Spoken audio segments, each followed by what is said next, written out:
Быть детским врачом – задача очень непростая. Нужно обладать высочайшим профессионализмом и терпением, умением понимать и слышать самых маленьких пациентов. Доктору Есенову сегодня 84, но и в свой день рождения он не покидает стен родной хирургии. Говорит, что в его профессии очень важно заручиться доверием детей. Только тогда лечение будет успешным. 58 лет назад впервые среди республик Северного Кавказа в Северной Осетии открылось отделение детской хирургии. Положил начало этому огромному делу Константин Есенов. Спустя много лет он по-прежнему стоит на страже здоровья детей.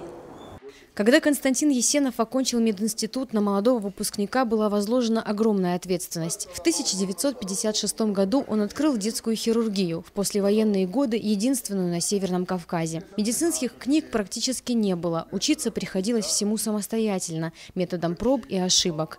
Но были хорошие учителя – доктора Цирихов, Талпаров, Геоев.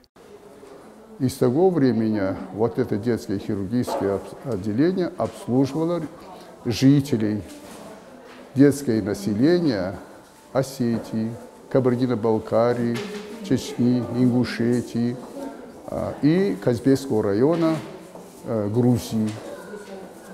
Ну, с того времени принимали мы разных больных, и тяжелых, и не очень тяжелых. И история событиями очень богата этой детской хирургии.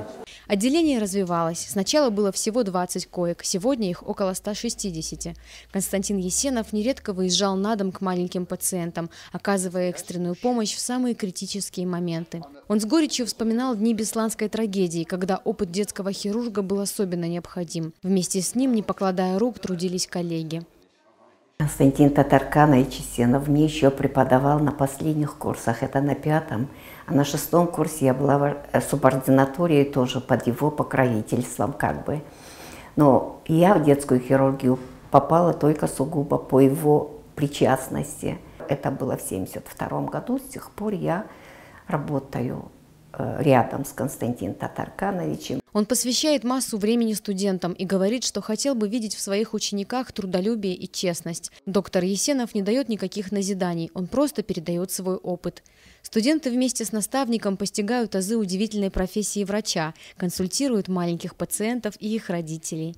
Во-первых, я хочу выразить свою благодарность персоналу больницы за то, что нас так приняли, очень внимательные хирурги. В особенности Константин Татарканович.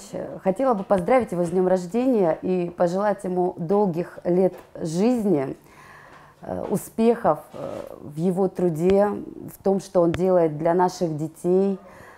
Здоровья ему, терпения. Это очень чуткий человек, очень добрый и отзывчивый, внимательный доктор.